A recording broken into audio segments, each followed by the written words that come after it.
哎，大家好，我是小罗啊，是拿了一个金牌啊，其实没什么意义，就招人恨。抽到3封挑战信了，就很招人恨。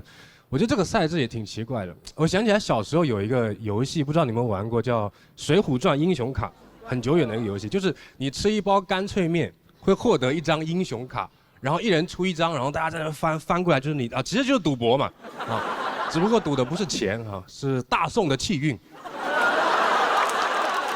我们那时候巷子里面有很多小流氓啊，他们很变态，他们会喜欢抢你的英雄卡，我觉得非常的变态，因为他们明明可以抢你的钱，对，他们就抢你的英雄卡，对吧？很奇怪，就好像你去洗劫了一个赌场，然后把人家扑克牌拿走。我觉得，因为他们抢我的卡，是因为我的卡里面有一种卡叫金卡，你知道吧？就它的金卡其实也是普通的卡，就是我不知道为什么商品一有这种差异化之后呢，就特别容易让人上头。然后我觉得商家也特别喜欢去制造这种差异化。有一年父亲节，我去一个奢侈品店，想给我爸买个皮带，我自己试完之后，我说你好，这款不错，但我爸比我胖，你们帮我拿长一点的。他跟我说长一点的贵1000，我说你要不要听听看你在讲什么啊？你是奢侈品啊，你现在跟我谈成本啊？啊，那你牛仔裤破洞的时候能不打9折呢？你在防我什么？你怕我买3条之后嘎出来做一条新的吗？难道真的会有人因为所有长度的皮带都一样价格，就故意去买最长的那一条吗？然后绕了一圈之后，当啷一个尾巴在后面。别人问他说：“你这什么东西？”他说：“哦，我这个是资本主义的尾巴。”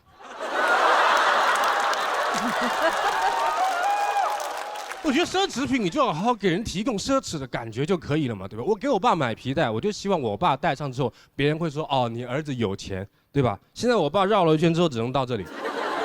别人看到说：“哦，你儿子有钱，但不多。”我爸也奇怪说：“怎么我儿子勒紧裤腰带，给我买了一个勒得这么紧的裤腰带？”电子产品也是这样，科技产品也是这样，好好的产品设计完了，莫名其妙多一个 Pro 出来，莫名其妙什么东西都有 Pro， 现在连冰箱都有 Pro。冰箱，我看到一个冰箱 Pro， 它的区别是它有一个专门放水果的小抽屉，这也太 Pro 了。没有你这个抽屉，我都不知道水果放哪。然后它还有一个 WiFi 功能，它还有一个 WiFi， 我一个冰箱为什么要连 WiFi 了啊？你是怕苹果在里面信号不好吗？是什么？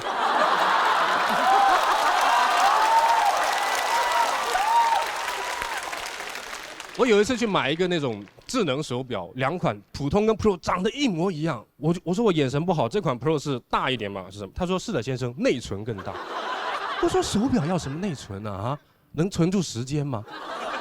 他说先生你有所不知，这款 Pro 呢，它有一个血氧功能啊，它可以测血氧。朋友们，我当时我都不知道血里有氧。我说 OK 不抬杠，那所以血氧低了会怎么样呢？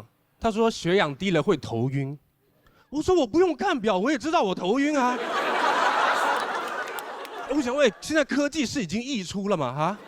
为什么这些发明家你们是不是不在乎人类？我觉得科技是应该用在刀刃上的嘛，什么东西都拿来乱升级。你看我们人，我们本来洗衣服，大家都是用肥皂，对吧？用的好好的，然后就有个小机灵鬼跳出来说，要不我们把它磨成粉吧，然后就有了洗衣粉。然后过几年有个更聪明的人跳出来说，要不我们再加点水啊，然后就有了洗衣液。到这一步就很奇怪了，我自己洗衣服也会加水的呀。最近还有一个更变态的发明，是把洗衣液装在一个小袋子里面，叫什么洗衣凝珠啊？说扔到洗衣机边转之后突然爆开，你要干嘛？你要杀衣服一个措手不及吗？衣服突然就死了。我有个朋友，他就是卖洗衣凝珠的，他就是卖着，他跟我解释说，这个东西之所以贵呢，是因为包裹的那层膜是一个非常牛的科技。因为它遇水即化。我说这么牛的科技，你不应该拿去包蟹肉棒吗，朋友？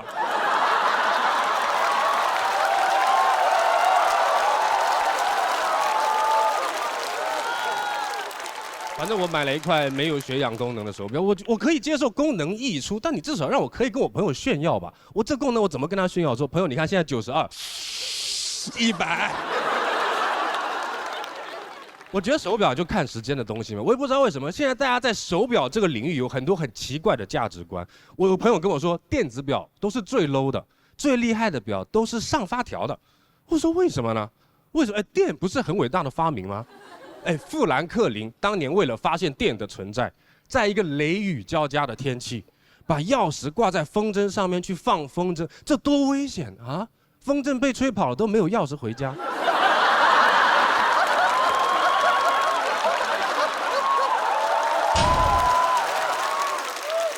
我有些朋友会戴那种很贵的表，天天在我面前跟我炫耀说，你知道吗？我这个表相当于你老家的一栋楼，我说什么钟楼啊？什么叫相当于一栋楼？他跟我说他的手表相当于3线城市的一套房，我当时就觉得他手表好耀眼，我感觉看他的手表要找一个中介，而且他那块手表还是改装的，我真的不能理解，朋友，你已经有一块30万的表了，你还要去改装它？如果我有一块30万的表，我要改装它，我只会把证书镶在上面。他问我说：“你见过改装的表吗？啊，你见过改装？”我说：“我见到是见过，柯南有一块。”你不觉得这个行为很幼稚吗？我问到后面我都有点生气。我说：“朋友，就是我们走的时间是一样的，这件事情你知道吧？啊，怎么时间就是金钱？我们是汇率不同。”他说：“别生气，别生气，来说说你的手表有什么厉害的功能？”我就后悔没买那个带血眼。谢谢大家，我是小罗，谢谢。大家好，来，我们先回到人间一下吧。我们先我要讲一个我其实从来没有讲过的素材，就是我大学毕业的第一份工作其实是船员，就是在开那种商船，在远洋做驾驶员，开那种大集装箱什么的。选择这个工作是因为感觉这个工作就是浪漫而自由，但是上了船发现就是这个船上呢就是偏偏没有自由。你知道，就是我们这工资很高，但是我们工资高都是拿我们的自由换的，就感觉很像在坐牢，你知道吗？就只是坐牢的人他是先挣钱再失去自由，我们是每个月按时给的。我们其实一出海就7个月，一出海就要跑7个月，你知道7个月21天就可以养成一个好习惯，7个月210天你可以养成10个好习惯。你要是实在无聊，你甚至可以先养成5个好习惯，然后再戒掉5个好习惯。出海半年，归来仍是不良少年。我本来想我环球旅游吧，我是无聊，那我就当环球旅游了吧。但是你知道吧，就不是你决定的航线，公司不知道为什么就一直派我去非洲，就一直派我去。我本来有一些航海梦想，想要致敬各路伟大的航海家，但我感觉我一直在致敬郑和。我天天待在南半球，我感觉我头上的旋儿都反了。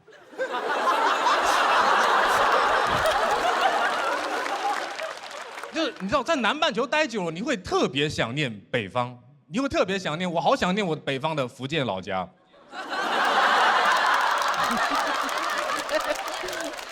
我做实习生的时候，反正还是有很强烈的航海梦想，但我发现那些老船员，就是他们完全对这些一切都非常的麻木，他们觉得这个什么航海就是上班，他们觉得一切都很麻木，见怪不怪。有一次我夜航过了一个群岛的时候，我甚至看到过一个火山正在喷发。我说哇，好浪漫！我说二副火山，他居然跟我说，哇，我来了好多次了，我一直以为那是个灯塔。灯塔没有冒烟的吧？人家虽然落后，也不至于灯塔烧柴火吧？他对一切都很麻木。我就像有一天我告诉他说，二副路飞，那里有个路飞，他会跟我说，我以为是个渔夫，他来了很多次了。那我们去非洲，我们其实是要经过很多海盗区的，这班人连防海盗都防的一种班味很重的感觉。就是他们防海盗是防给公司看的，好像就是海盗来了无所谓，但是如果公司发现你没有好好防海盗，可是要扣工资的。我们会在船舷边上弄那种一圈一圈那种高压电网拉一圈，其实都没有通电，因为怕电到自己人。然后会挂一个牌子啊，上面写高压危险啊，写的中文。他说这个电网是国家电网吗？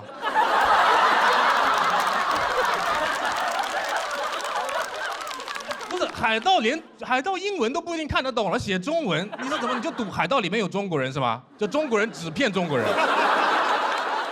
然后他们会在船舷边上放一个那种稻草人啊，假装有一个人在那里瞭望。我说都这种时候了，咱就放一个人在那边会怎么样呢？你放一个稻草人在那边，你防海盗还是防海鸥啊？对吧？而且你就是稻草人没有成本，那你要放你就放一排嘛，你就放一排稻草人，万一海盗读过兵法对吧？他一看哇，草船借箭。然后他们请那种为了贪便宜，请那种3个那种安保人员上来保护我们。那3个安保人员不知道哪个国家请来了3个，枪都开不清楚。上船之后要试枪，我们扔了一个油漆桶在船尾飘远，他们就动一枪打不到，动一枪又打不到。我说那完了，油漆桶都打不到，那海盗要是化妆成油漆桶，那你不是更打不到？然后那个船长就很淡定，他就说：“哎呀，不要急嘛，到时候就打到了嘛。”我说：“这怎么让子弹飞啊？现在啊，什么叫到时候？到什么？到30年后子弹正中眉心啊？”我说：“你这个枪厉害了，你这个枪打出来子弹延时效果的啊！你这什么弹道啊？你这个弹道是衰迟弹道吗？”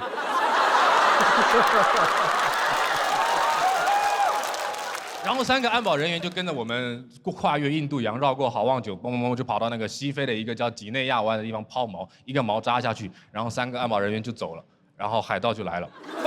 哦，真的，但那西非那边的海盗，它不是那种很吓人的海盗，它是那种冷兵器海盗。它的工作模式是半夜偷偷到你的船边，如果你没有发现它，它就会上来抢你的东西；但如果你发现它了，它就会假装自己是在捕鱼。它这个工作模式很特别。我们一般是上班摸鱼，很怕被发现。他们是一被发现就开始摸鱼，然后你知道，然后我们其实大概在那里抛了30天的锚吧，30天锚，然后那帮海盗就天天来，其实到后面我们都很熟了，然后来了之后打个招呼，他就发现我们戒备森严，然后就很落寞的离开，然后也不知道怎么跟他们领导交代说，嗨，今天又摸了1天鱼，但是你久而久之，你会发现他们一开始只是7、8个人钓上来3只秋刀鱼的。但是他们每天都抢不到东西，每天开始捕鱼，他们捕上的鱼越来越多。我到了进港前，他们每天有时候能钓出10几条秋刀鱼上来。真的到进港前哦，他们有些不怎么来了，可能是发现就是捕鱼可能比做海盗挣钱。我觉得这是一个很正能量的结局，对吧？就是授人以鱼不如授人以渔。我大概跑了6年船左右，跑了大概6年船嘛。我觉得到了后面真的是这样，我明白，就是什么浪漫的东西，你经常去之后，你就会很麻木，你对于一切都会变得很麻木。就是我觉得陆地上的人可能都会在说什么我很想要去马尔代夫，对，我想要去马尔代夫。但如果你经常去非洲，你要经过印度洋，你就天天经过马尔代夫。你经过马尔代夫，就跟你经过一家路上卖某劳一样。就是有的人还说什么心中有海，哪里都是马尔代夫。你人在海上，你心中就只有卖某劳。你在船上你吃不到，你船上你就只想要吃你吃不到的东西，你知道吧？船上有大龙虾，但你只想吃小龙虾。因为船上我太想吃麦某劳，因为大厨不会做，你知道，大厨会做华某式，但他不会做麦某劳。大厨会帮你做好什么汉堡，然后牛奶，然后苹果切片放在那边。我说那玩具呢？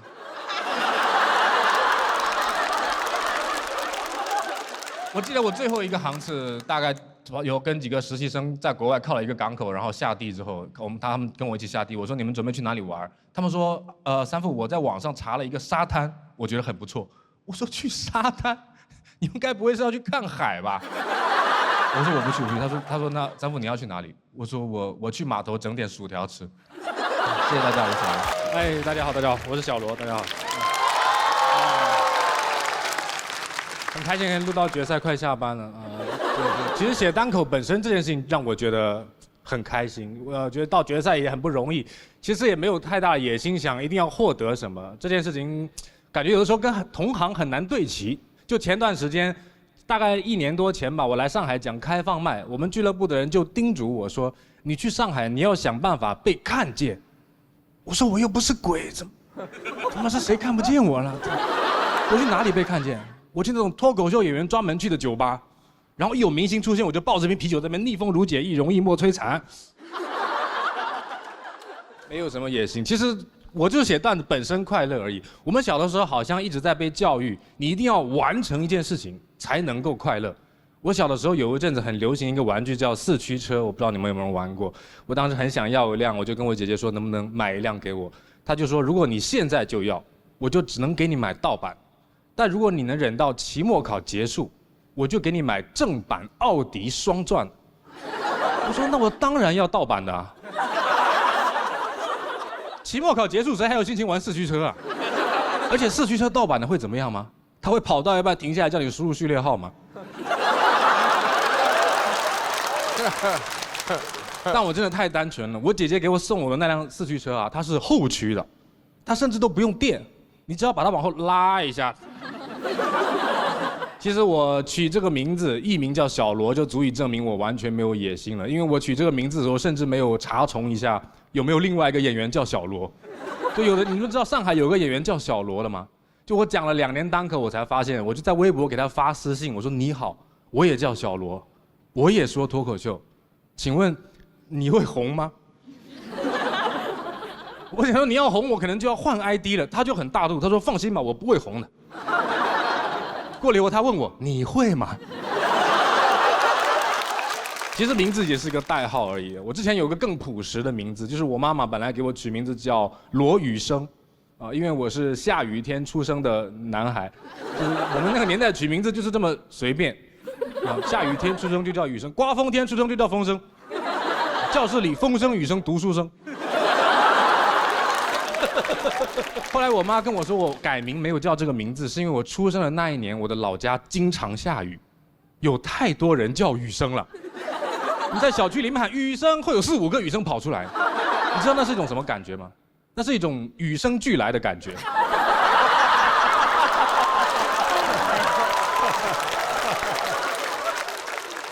我出生在福建西部的一个靠山的多雨的小县城。如何多雨呢？就这么说吧，17岁那年的雨季，雨停的时候我都20了，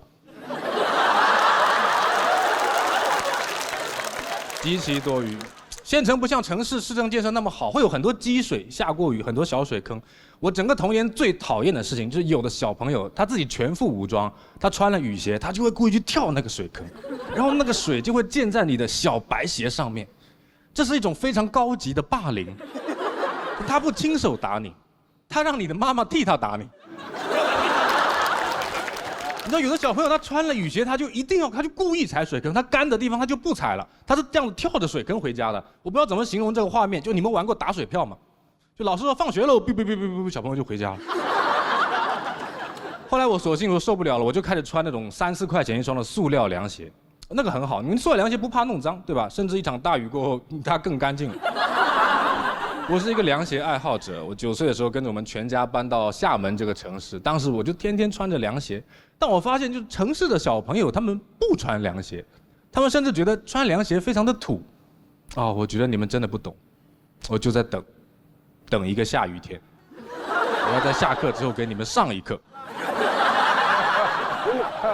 你知道城市的小孩就是会比较时尚一点，对吧？有的妈妈会把自己小男孩打扮得特别可爱，穿那种黑皮鞋，袜子拉得高高，头发烫得卷卷的。我刚转学过来，我看到他，我说哇，牛顿。很想要融入他们，就他们不懂我的，就他们天天说我穿凉鞋土，他们不懂我的快乐。我觉得他们不懂我下雨天竹杖凉鞋轻胜马的快乐，他们打车回家了。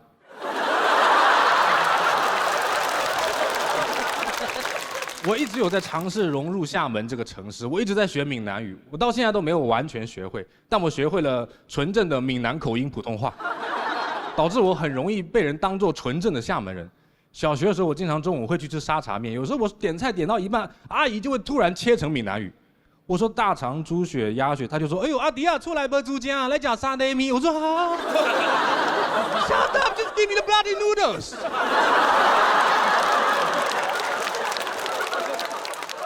很想要融入大家，男生嘛就很喜欢攀比鞋子，对吧？大家都穿一款同样的鞋子。我记得有一年初3很流行一款滑板鞋叫 Vans， 哇，我就去存钱买了我又舍不得，就是一双布鞋卖我3、400块钱一双，我就去买了一双 Vans 的平替，就是它跟 Vans 完全一样，但它没有 Vans 的标签。但这双鞋它只要没有 Vans 的标签，它看起来就像一双老头穿的鞋。我本来以为我能驾驭得了它呢。直到有一天我上学的时候，发现我的鞋子被我爷爷穿走了。我发现我很难融入大家的逻辑，我经常很难进入大家的逻辑，就好像我以前大家都上节目，我就不上节目。今年我上节目了，有2个节目，就好像我融入了大家，大家分家了。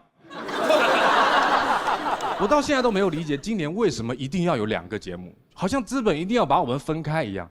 对吧？就现在看个综艺很难，你还要研究制作团队。之前我看个综艺，人家跟我说，你看这个综艺你要去那里看，你看那个综艺你要到这里看，我去哪里看？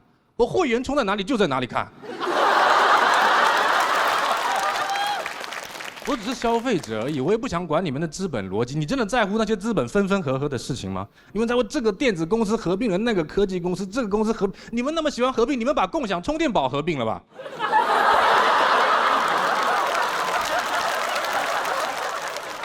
我喜欢玩这个玩具呢，是因为我觉得玩具本身好玩，不是因为这个玩具能赢过别人的玩具。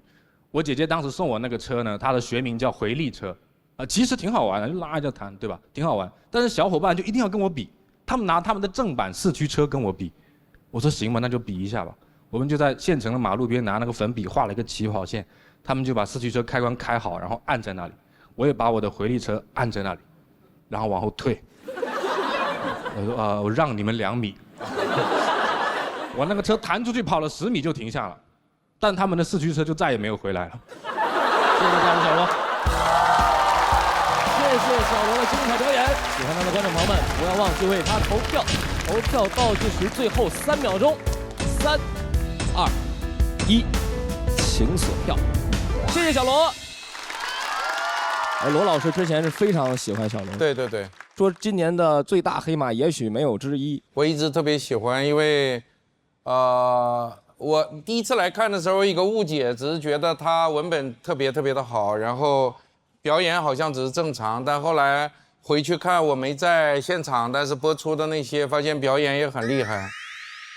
我听到你们同事说的，我不知道是不是真的，就是。有很多你们同事说小罗是这个圈子里最酷的一个演员，因为他虽然来参加了比赛，但是对每场比赛的结果的重视程度远不如他想表达一个东西，或者他尝试换一种风格，或者是另一个主题这类的东西。这个传闻是真的吗？没有你们说的那么漂亮，但差不多吧。就是特别酷的一个人。还有就是今天这个是刚写的吗？不是，但是是很早之前写的。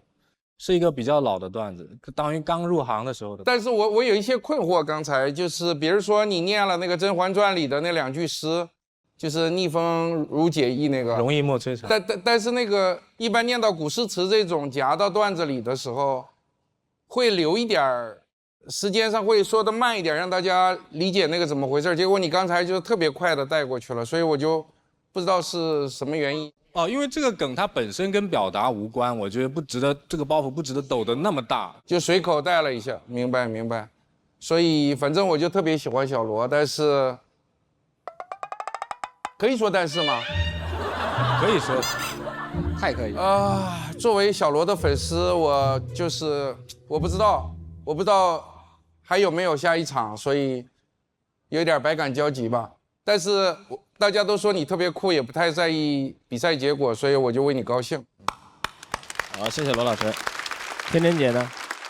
对我对你整个表达里面的有一个点比较感兴趣，就是你说其实之前我相信这些节目都找了你嘛，然后你也没有上，那今年是为什么决定要上节目？我这个人挺奇怪的，就是我之前没有办法回答我自己为什么要上节目，然后今年有一个人反问我你为什么不上节目，我也回答不了。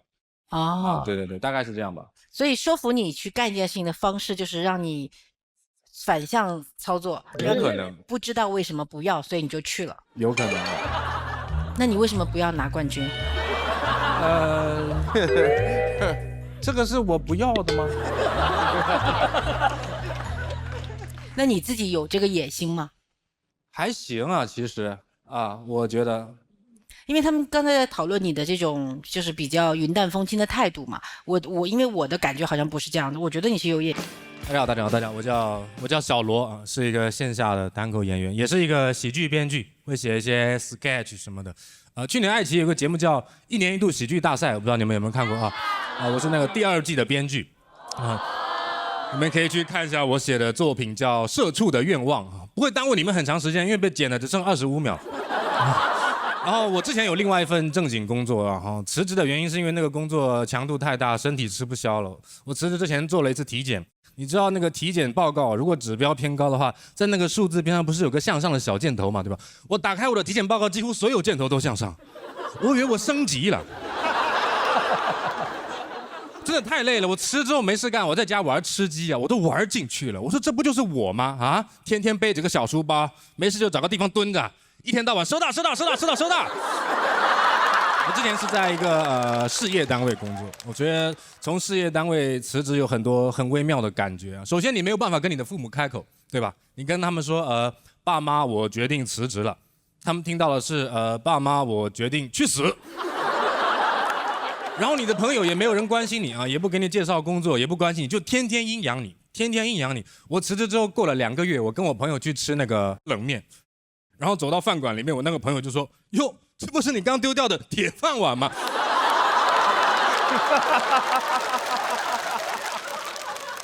哎，我也不知道为什么在事业单位工作的，一天到晚被人家阴阳，我觉得就是一份普通的工作嘛。之前我说我是事业单位的，然后对面人就会说啊，我知道，你们福利很好。我说没有，到手7、8千块钱没了。他说，哎，我知道呀，福利很好，你知道什么呀？我怎么不知道啊？你感觉他讲话像暗访一样。啊，不是，我每次都说，哎，我知道。我说，好，行，我知道。我说账面上是8千，好吧？其实每年中秋节发1桶油。我现在主要的收入来源就是靠写一些搞笑的短剧、脱口秀、商务、企业年会，这是我主要的收入来源。现在，然后会接触到一些甲方。其实我是一个很适合当乙方的人，我耳根子超级软。我是一个耳根子非常软的人。我们抽烟的人坐动车啊，坐到那种5分钟的大站，我们不是都会下来抽烟吗？但是不到1分钟，那个乘务员就会叫你上车。但是他叫我上车，我就会上车。我每次上车之后，我坐下来之后，我透过车窗，我就会看到一个大哥在那完整抽满5分钟。我感觉他能干大事，他能追动车。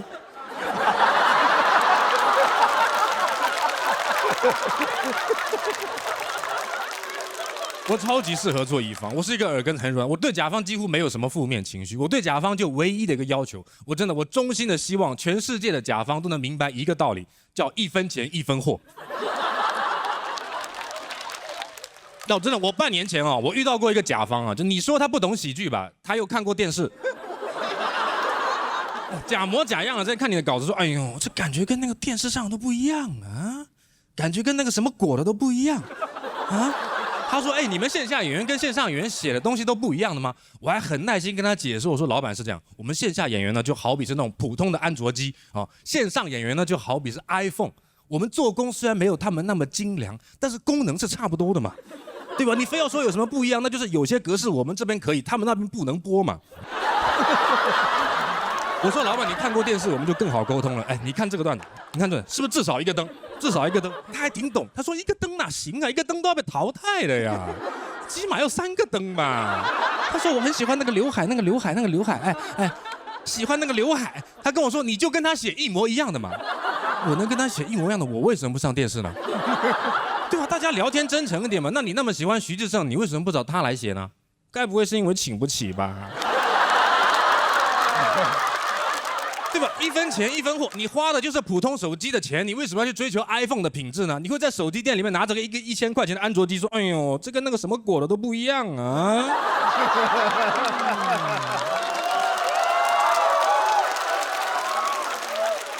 就1个摄像头啊，1个摄像头淘汰了，人家3个摄像头啊。我喜欢那个刘海，喜欢那个刘海。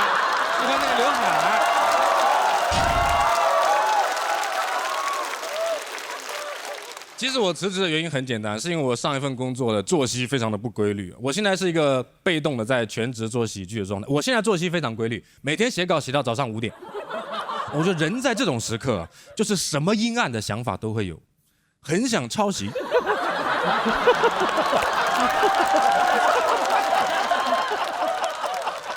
很想抄，尤其那种一次性的商务稿件，阅后记粉，没人发现了，就靠自觉了。什么君子慎独啊？君子慎独是因为君子没有熬夜熬到5点。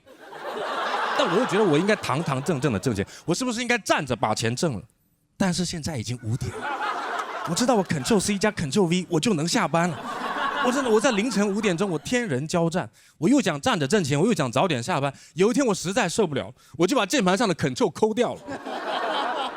我发现我在生活中是站起来了，在游戏里我蹲不下去。谢谢大家，我是小罗。嗨，大家好，我是小罗，我爱你们，也爱自己啊。对，最近写稿写的有点焦虑，其实想每一期都带给大家不同风格的稿子，真的已经绞尽脑汁，我都想要不我写 one liner 好了，反正这个赛道已经变成蓝海了嘛。有点焦虑，你知道，我现在写稿有点注意力缺失了。就是我其实我是一个很喜欢看书的人，我现在看书完全看不进去了。我每次坐动车来上海都会带一本书，到了终点就看了2页，我说怎么行万里路读2页书？真的，我现在包里还放了那本书，是一本张爱玲，现在赛程已经过半了，第一炉香还没烧完。我现在连电子书都听不进去了，我听那个武侠小说，满脑子想的都是现代的事情。我有一次，我听到一个情节，《神雕侠侣》里面那个黄药师跟杨过2个忘年之交在那个酒楼上喝酒，然后遇到敌人，杨过就先冲上去打，就很奇怪啊，残疾人先上。更奇怪的是黄药师他不帮忙，他兄弟在那打架他不帮忙，他就是在喝酒就算了，他还说了一句很气人的话，他说杨兄弟这套黯然销魂掌使得真是目眩神驰，我今日便要以杨兄弟的掌法下酒。我当时听到这个，我说掌法下酒，那不就是划拳吗？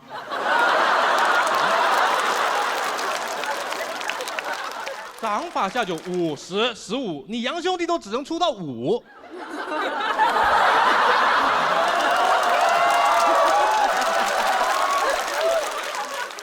焦虑啊！其实我最近在尝试让自己的生活变得清爽一点。我在尝试戒烟了，因为我感觉我被烟困住了，这种感觉其实挺不好的。有的时候我就觉得我不是想抽烟，我只是习惯了在这个时候要抽烟而已。比如说走路的时候，走路本身是很无聊的嘛，当你走路的时候手上拿着一根烟，你就感觉这段路走的不亏。我有一个朋友，他完全不喜欢走路，1公里都要打车的那种人，但如果你给他发一根烟，你说走走，他就跟你走。1根烟抽完了又走不动，再给他发一根还能走，你感觉像在投币啊！我觉得你给他2条中华，他可以徒步进藏。所以我就想着，要不我就出门不带烟了嘛。结果我烟没有戒掉，非常的恋家。其实出门不带烟，主要就找朋友要嘛，就找人蹭烟，反正他们都会发烟的嘛，他们给什么我就抽什么，就跟化缘是一样的，你知道吧？法号戒烟。但是我发现有一个问题，就是你老是不带烟，他们就不发给你了，他们只会发给有烟的人。我说你发给我呀，他们有，你发给他们干嘛？你发给我呀，你发给他们只是锦上添花而已，你发给我才是雪中送炭。我就要你一块炭，火我自己有。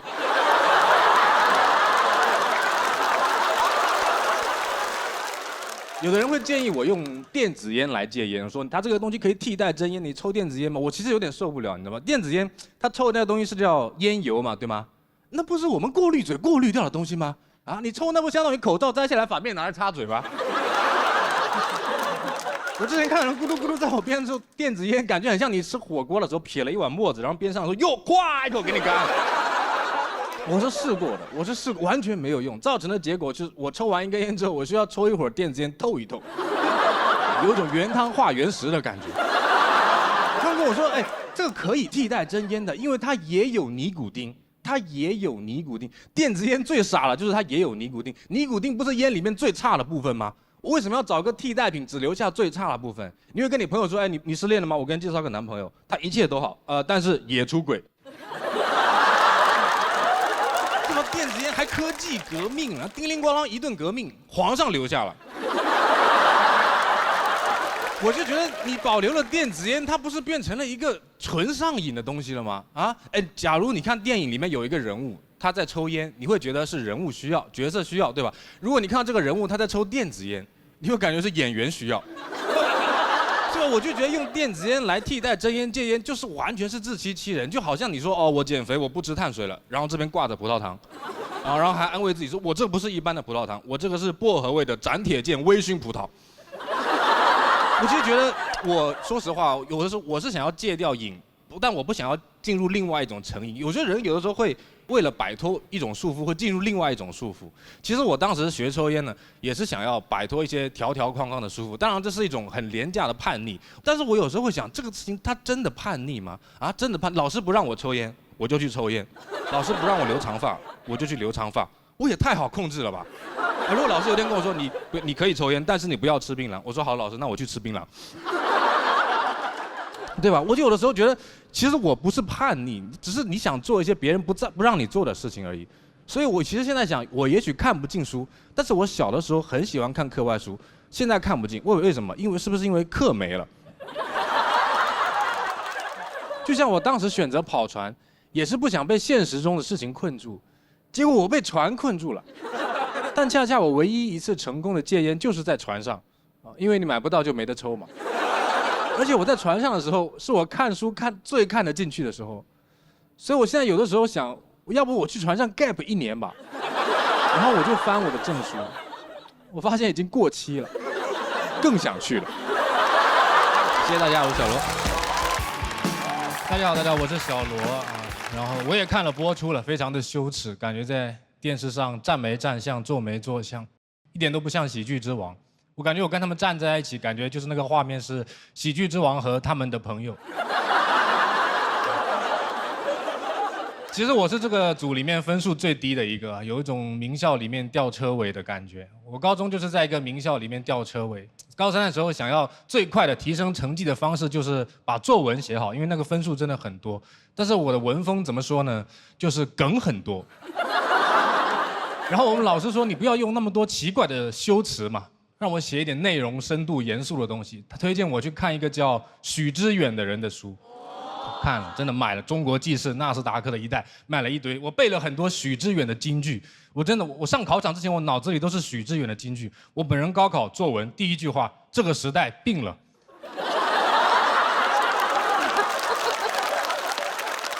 0分，因为大梗不能放在开头。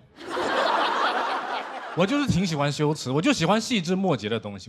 我觉得有的时候人因为太注重内容而忽略细枝末节的重要性。我是一个福建人，我到现在都没有理解为什么福建人对于一个食物最高的尊重，居然是不放盐。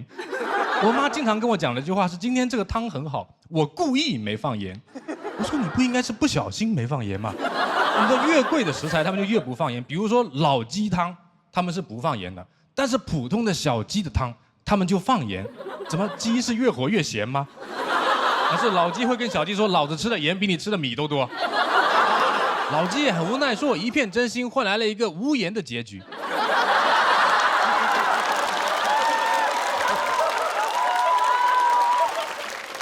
我是属于那种山猪吃不了细糠的那种人，吃不来什么食物的原味，就喜欢调味料的味道啊。就这么说吧，13香小龙虾跟13香澳洲龙虾对我来说是一样的，就什么钱不钱的，喜欢的就是王守义这个人。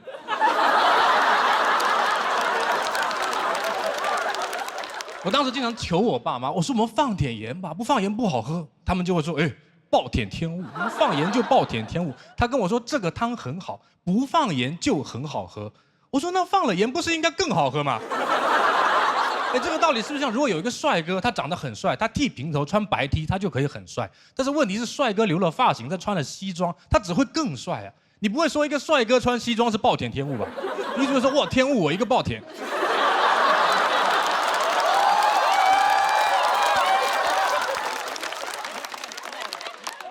还有一种情况就是，他们跟你说这个汤不能放盐，因为这个汤很补。哇，这句话我真的从小听到大，7、8岁就开始叫我补，我都不知道7、8岁我要补什么。每次学习成绩不好就一碗猪脑放在那边，学习成绩不好应该补什么？应该补课啊，应该补什么？我不是不尊重这种食补的概念，但咱们就说吃啥补啥，这个逻辑是不是有点太简陋了啊？我们闽南地区有一个风俗，就说吃那个猪脚面线是驱邪的。就说家里如果有人坐牢的话，出狱之后要吃一碗猪脚面线，这个是在补什么？是说当时跑得不够快，所以我邻居家小孩就特别喜欢，就特别听大人说话，很爱喝汤，喝汤长大，真的特别补，没到30岁就痛风了。他现在追求是一个东西应该毫无营养，他身体负担太重了。我半夜问他，他问我要不要吃夜宵，我说吃啊，吃什么？他说吃垃圾。他连食品2个字都不加，吃垃圾。我们2个对话像2只流浪狗在对话，走吃垃圾，走吃垃圾。我觉得这个也有点极端了吧啊！追求毫无营养，我觉得商家也非常配合。你们有没有看过那种饮料或者零食的配料表？里面会写蛋白质0、糖0、卡路里0。你没有，你写它干嘛呢？配料表就是食品的简历嘛，对吧？你会在你简历里面写4级没过，小提琴不会。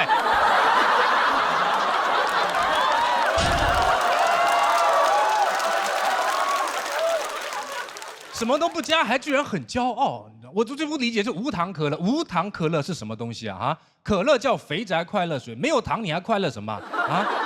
没有糖你就不是真正的快乐，你甚至都不是真正的可乐。肥宅再也不能快乐了，肥宅只能安康。快乐啪没了。因为我觉得饮料、零食、汤这些都不是必需品，你是因为来享受快乐的。你享受快乐的时候，就不要老想着提升自己了。有没有那种朋友，就是你跟他一起看一个英文电影，看着看他突然说，要不咱把字幕关了吧？啊，我们来练英文。哇，我真的2分钟就睡着了。他问我说：“你记得电影讲什么吗？”我说：“我记得，电影开头有一只狮子在那边啊。”我为什么要在休闲的时候练英语听力啊？对吧？好好的一句台词，阿甘说：“妈妈说人生就像一块巧克力。”我满脑子都是 A， 阿甘的妈妈喜欢巧克力 ；B， 阿甘是一块巧克力 ；C， 巧克力的价格是9磅15便士。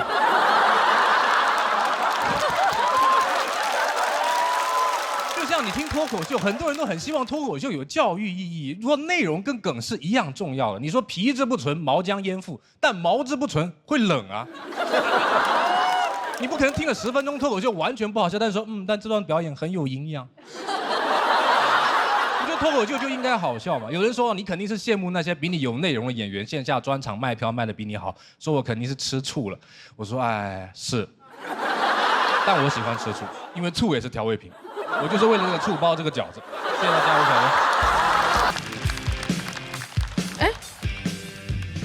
我今天有点太好看了。真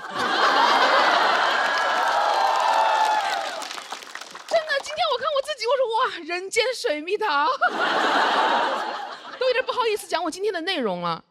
我本来是想说我很抠门儿。因为虽然你们看不出来啊，但其实我对于时尚跟购物是一窍不通的。就在我心中，购物只有2种模式，一种是这个都给我插下来，另外一种是这个都不是我弄坏的啊。我记得有一年冬天啊，我为了奖励我自己，给自己买了一个200块钱的外套，我高高兴兴出门去，一个朋友指着那个 logo 问我：“你现在是有钱了哈，几千块钱的衣服，你说买就买。”我想完了，搞到假的了。但我是个很诚实的人，还是跟他实话实说。我说啊，我也不懂这些，喜欢就买了。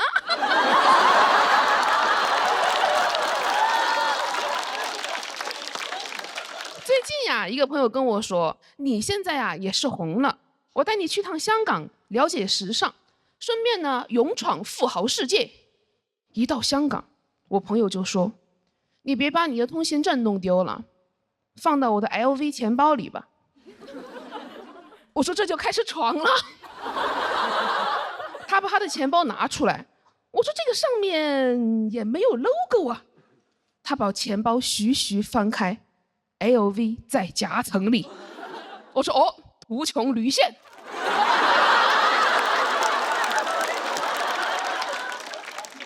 我们俩在逛街的时候，他指着前面一个女生说，他说你看，那个人穿的是假裤子。我当时第一反应，我说什么是假裤子？就是他其实没穿。他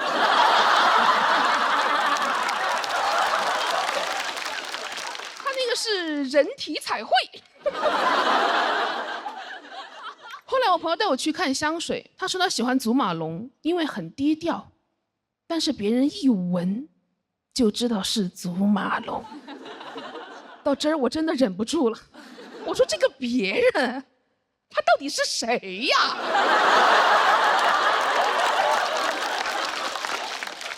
他为什么一直对你望闻问切的？而且真的有人那么懂品牌吗？因为如果是我闻到别人的香水，我只会说嘿嘿，你好香啊。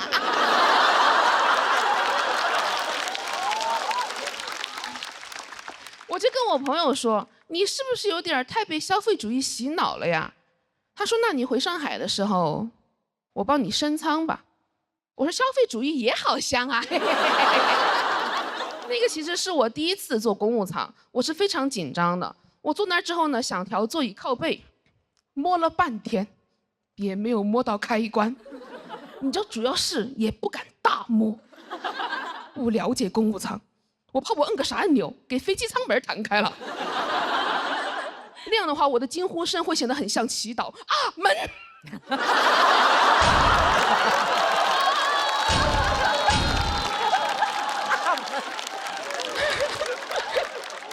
我当时特别想让空姐觉得我这个人体贴又有礼貌。当时空姐跪下跟我说话，我马上去了。我说：“姐姐，这又是何苦呢？”空姐问我：“橙汁和水，您需要什么？”我说：“我都不要，我要你好好休息。”不好意思，有点太油了啊。跟我形成鲜明对比的是坐我旁边一个12、13岁的小女孩，她的父母呢坐我们后面。起飞之前，空姐过来提醒我们2个人调直座椅靠背，我们俩都没动。她没动，是因为她不在乎规则；我没动，是因为我没动。我做不到她那么松弛，还是带着一些经济舱的拘谨，就感觉我虽然人到公务舱了，心还没过来，怎么身体跟灵魂总有一个在经济舱。而且我当时看着她，我就想啊，她躺得那么平，她不怕待会儿飞机起飞的时候，她从后面滑出去吗？后来我想，她不怕，因为她身后有父母托举她。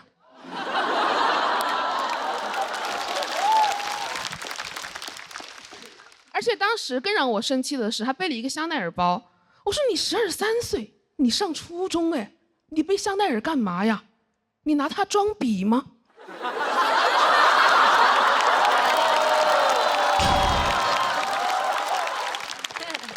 但是说真的，我是很羡慕他的啦，因为我爸从小就是穷养我，就对他来说，除了生存需求之外，其他都是浪费钱。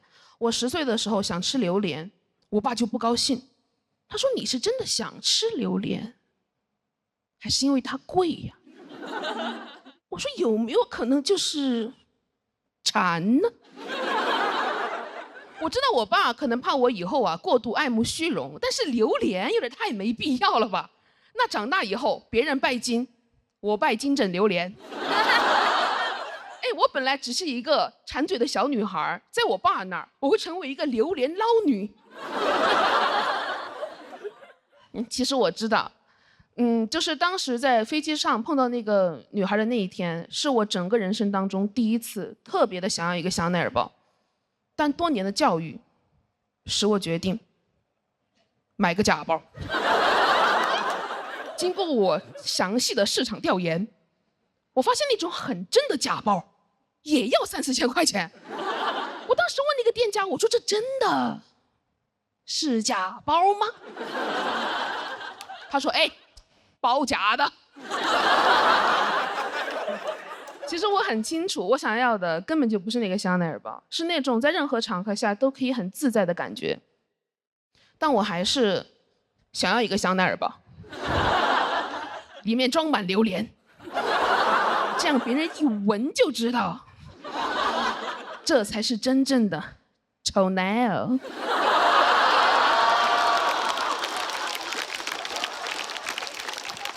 其实我上周已经买了，买的真的。哎，说出来又如何？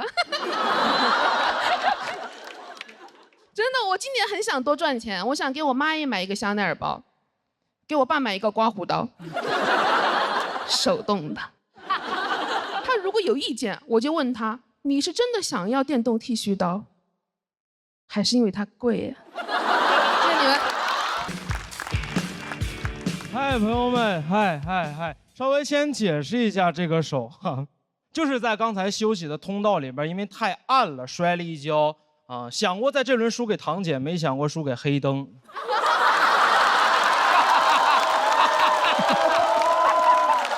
好，哎，正式开始了。我叫于博啊，说实话，比到第3轮没有想到，但是压力真的很大，因为前2轮比的还可以。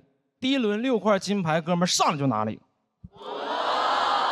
第2轮上来就给用。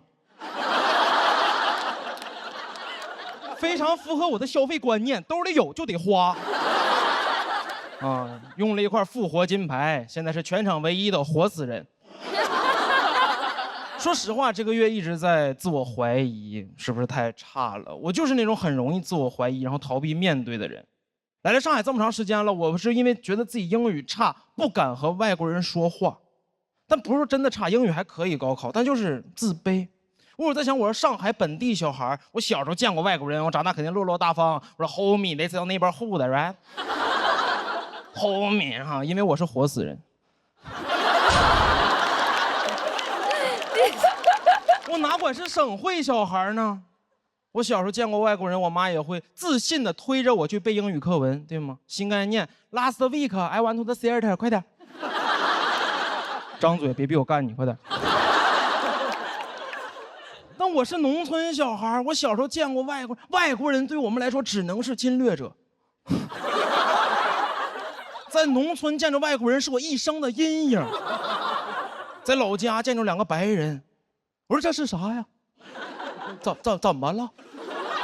八国联军撤退没通知你啊？怎么东西拿到大英帝国博物馆给你俩落下了？我妈让我去说话，我能说什么？我说兽首是中国的。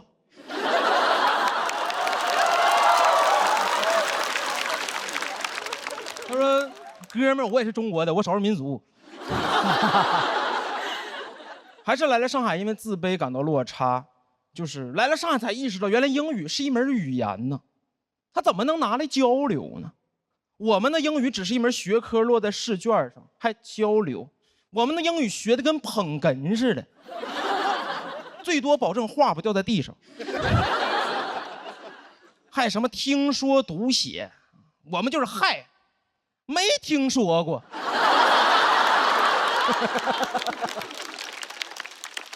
天天读写，不知道自己是一个人还是个硬盘。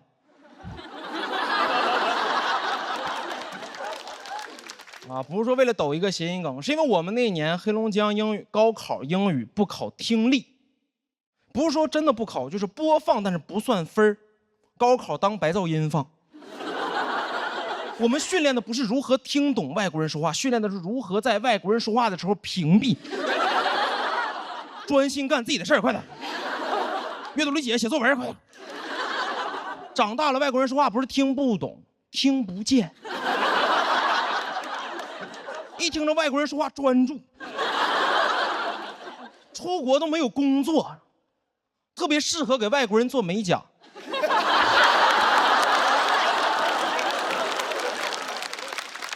叭叭说2句话，给手指甲当答题卡涂满了。只能做美甲，不能纹身，因为忍不住想写作文。回家一照镜子，后背是地儿里滑。英语学得很尴尬，对吧？精通掌握，因为成绩还可以，但是绝对不会主动使用。英语学得跟核武器似的。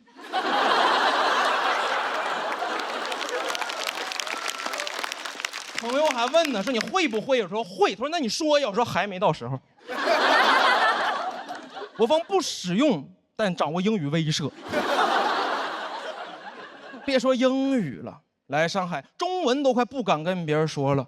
前2天在路上，一个闯红灯的电动车把我撞了，不是撞的这个，把我撞了。当时我挺生气的，因为我占理，我说你闯红灯是错的，你道歉。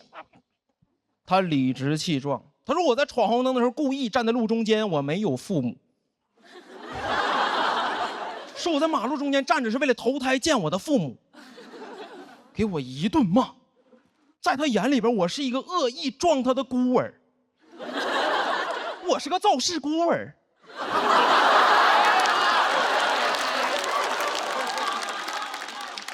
对我进行疯狂辱骂，脑子已经空白了，只有一句歌词说他在朝我扔泥巴。已经迟缓了，场面特别像是植物大战僵尸，我是僵尸，他那嘴里全是植物啊。我当时就看着他，我说这个世界是不是就不需要规则呀？因为他说着说着，只有我们这种感觉伤害我们，只有我们这种自卑的人才需要规则。说着说着来了一句啊，红灯剩3秒就是绿灯。他说，那你阳寿剩3年就能埋了吗？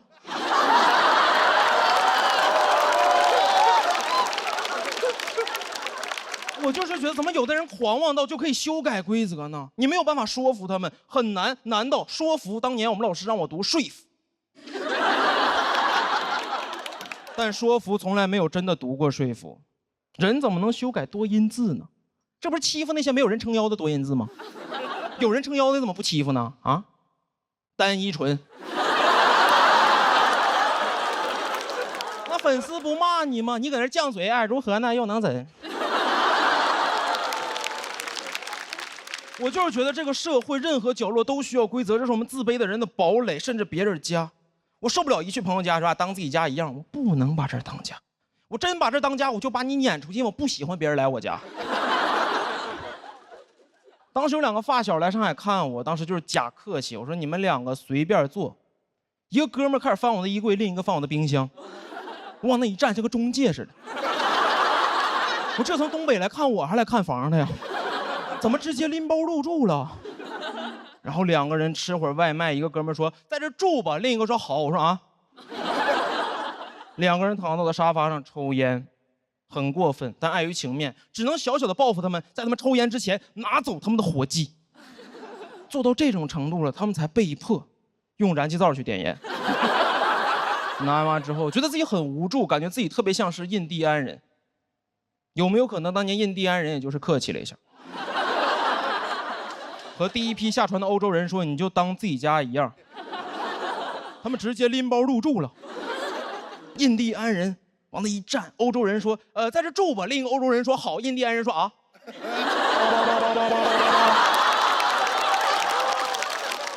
印第安人实在没办法了，才在每年感恩节的时候拿走他们的火鸡。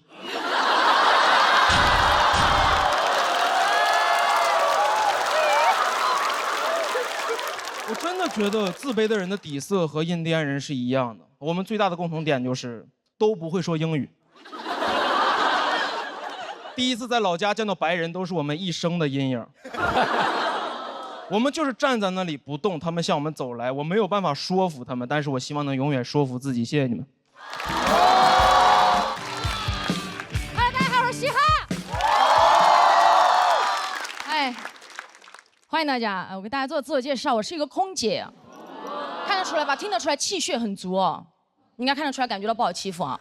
但我刚刚上班的时候，有一次我在客舱服务，我站着发水，我就感觉我的屁股一直在被人摸，我当时都懵了，我本能反应转过去就是你摸我屁股干什么？当时我声音很大，所有旅客都看向了那个旅客，他理直气壮地端着一杯水说，我没摸呀，我叫你帮我加杯水。我说你叫我加水可以按呼唤铃，你按我屁股干什么？他也不会亮。同事说你声音好大，你就不怕他投诉吗？我说哎，我被摸屁股，我还不能声音大，再说他能投诉什么？下去就被投诉了。他投诉我说服务态度不好。我领导问我你跟旅客说什么了？我说我屁股不亮。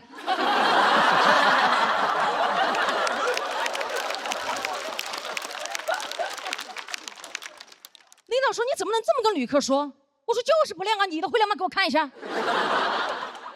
经常遇到这类的事情。还有一次，我的一个小同事，一个小妹妹，在客舱工作的时候被一个旅客要电话，旅客说你不给我话，我就投诉你。我想办法能要到你的电话，非常害怕，走到后厨房问我姐怎么办。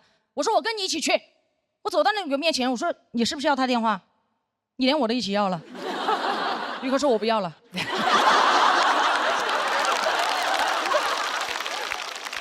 为什么不要？他说我就是不想要了。我说嗨，电话只想要一个了，刚刚发饭的时候餐都要2盒。哦，但这句话我没说啊，我怕被投诉嘛。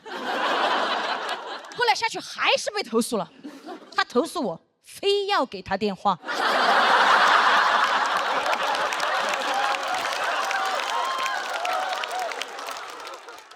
前不久我闺蜜也是给我打电话，我刚刚下班不久，她给我打电话说她在一个工作局上，她的一个工作局上她走不了，让我过去接她。我到了之后，她领导突然站起来说：“哎呦，空姐来了，快点快点快点，空姐来了，快点快点，都在等你，来坐下吃点喝，都在等你。”我说都在等我，我一看桌上什么都没了，等我干什么？等我来收餐。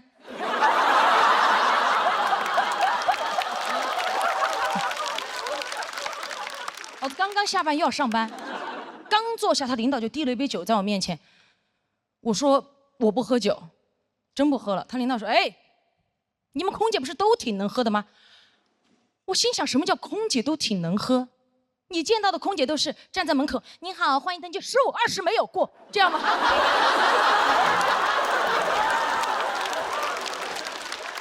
没有吧？所以当天我还是压制着情绪，礼貌的跟他讲，我说真不喝了，领导，明天还要上班。我实在是不想跟他多说话，当时脸色也不太好看。只见我朋友的领导脸色一沉，拍了拍我朋友的大腿，说：“你朋友生气了。”我看到噌的一下站起来，你摸他腿干什么？当时我仿佛听到有人说了一句：“他声音好大。”但我就这么一吼，当时在场所有人目光锁定领导，领导一看就是老手，他举起他右边的老手说：“我没摸呀，隔着裙子不叫摸。”我低估了他这张老嘴，我气到浑身发热，汗流浃背。当时左边胸上的硅胶胸贴气到贴不住，咣的一下就掉出来了。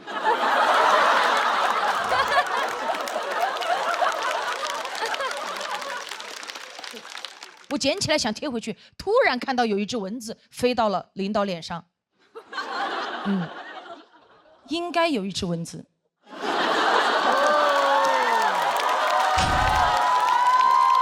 就是有只蚊子。我抓着我的胸贴一啪甩在他脸上，啪一声巨大一声，当时领导都懵了。他说：“你打我干嘛？”我说：“没打呀，隔着胸贴不叫打呀。”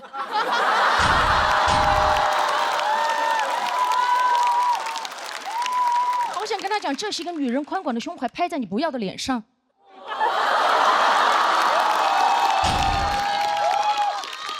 我手收回来的时候，胸贴依旧在他脸上，显得他脸皮更厚了。他当时什么话也没说，只是默默地摘脸上的胸贴，一边摘一边看着我闺蜜说：“你朋友挺有种的。”你看，他连这句话都不敢对着我说，因为他知道我真有。而且他但凡有点常识哦，他就知道这不是我全部的实力，因为我还有一个胸贴。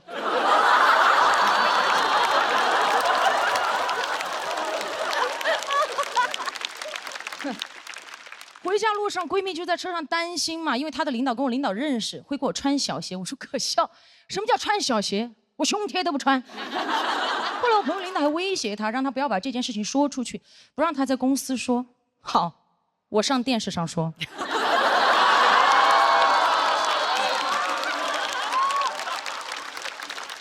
说出来是我该做的事儿，又如何是他该想的事儿？领导还跟我朋友说退一步海阔天空，哎，我不退他也阔也空啊。凭什么要求我们心胸宽广，他怎么不注意自己的言行？哎，我们坦坦荡荡的胸怀都需要遮遮掩掩，他猥琐的大脑凭什么堂而皇之的带出来？我觉得不公平，我建议他出门带脑罩。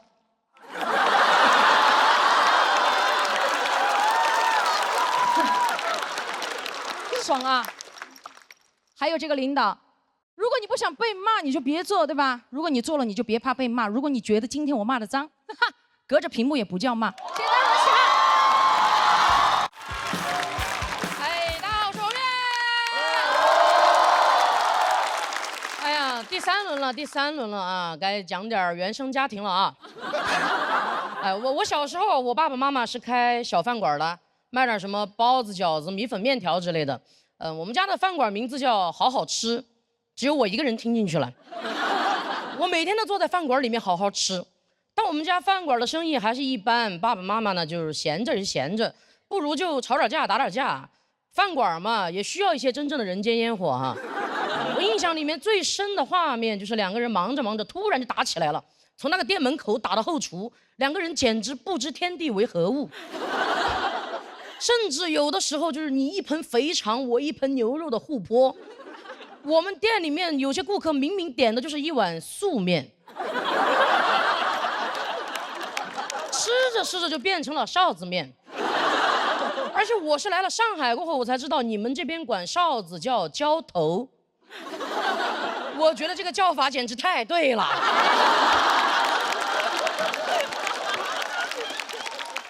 我爸妈就是这么用的，而且也是来上海待久了过后，我才知道你们这边管这个叫家暴。我觉得这个叫法简直太对了，因为我妈就没赢过。我知道你们现在很紧张啊，我当时的家庭氛围就是这么紧张。你们反正就紧着听吧，我松着讲啊。反正这些事儿，我觉得说出来又如何嘛，是吧？每次我爸爸妈妈一打架，我妈妈就会披头散发的跑回娘家。娘家人没有那么好惹的，马上就要选出一个代表，去讨个说法回来，就选了我舅舅。我舅舅长得跟我一样高，已经算是我们家里当时最高的了，看起来就挺好惹的。我舅舅每次来到饭馆门口，两个袖子往上一撸，站在门口大喊出来，那就是他那天说过最狠的话了。就两口子闹矛盾，家里面的人一般就是坐下来吃个饭，就当无事发生了。我舅舅本来还很生气，但他吃着吃着就开始晕碳了。跑回去唯一的说法就是这个回锅肉还挺有说法的。就我们家的日子就开始这样日复一日的循环起来了。妈妈一回去，舅舅就会来；舅舅一回去，妈妈就回来。我舅舅后来都三高了，所以我爸打我妈这个事儿，最难消化的人不是我妈，是我的舅舅。直到我4岁啊，问题依然没有被解决过。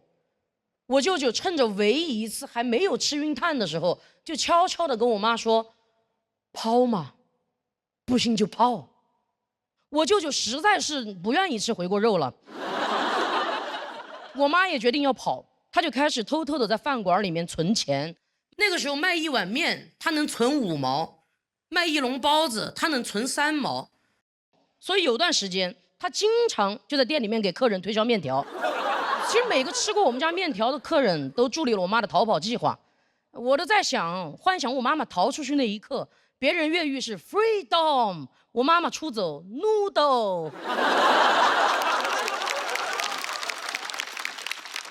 一个凌晨，像往常一样，我爸爸还在熟睡，我妈妈已经系好了围裙，从家里去饭馆的路上，突然就消失了。我后来问他，我说你到底是什么契机决定要走的？他说当年有一部火遍大江南北的电视剧叫《不要和陌生人说话》，有看过的吗？有看过的吗？看过的你们也有点年纪了哈，你们反正是。我妈确实太喜欢跟陌生人说话了，她不说话的话，饭馆的生意会更差。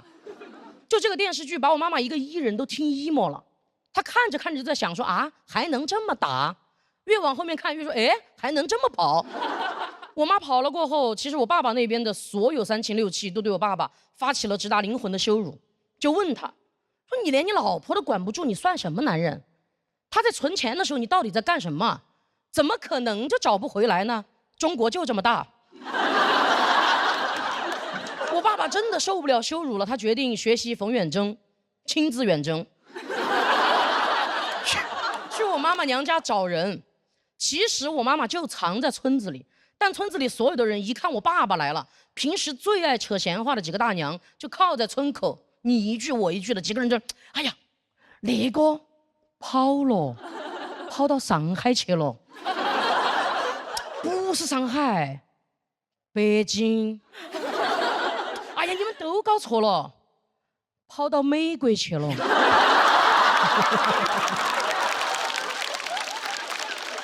我爸爸听完过后说：“难怪我说怎么中国找不到啊。”我妈其实最后是通过失踪2年才成功的自动跟我爸爸离婚的，所以法院判决那天出庭的人只有我和我爸。我觉得我妈妈挺勇敢的，她的缺席让我第一次看见了一个看不见的女性。因为他知道挨打的他离不了婚，他就只能成为那个消失的他。我知道你们现在又紧张了啊，但当时法院的氛围就是这么紧张。你们紧着听吧，反正法官是松着判的，把我判给了我爸爸。当时他对着4岁的我说：“小朋友，你是想跟着爸爸呀，还是想自己出去单干呢？”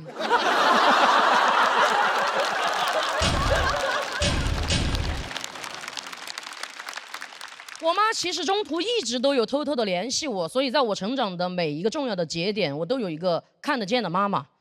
其实我小时候并不理解她为什么要跑，我长大过后我才开始真正的不理解，我都不懂她为什么不早点跑。我就问她，我说你为什么非要忍到我4岁你才跑呢？我妈说，她说因为我在存钱。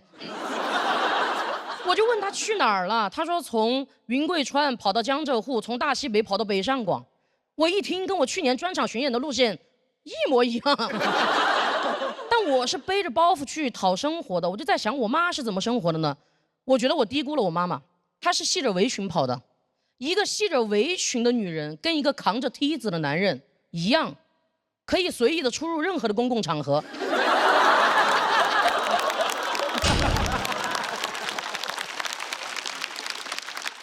就哪怕是联合国开会。我妈去了，保安一看到她，她说：“哇哦，包子、饺子、普利斯。”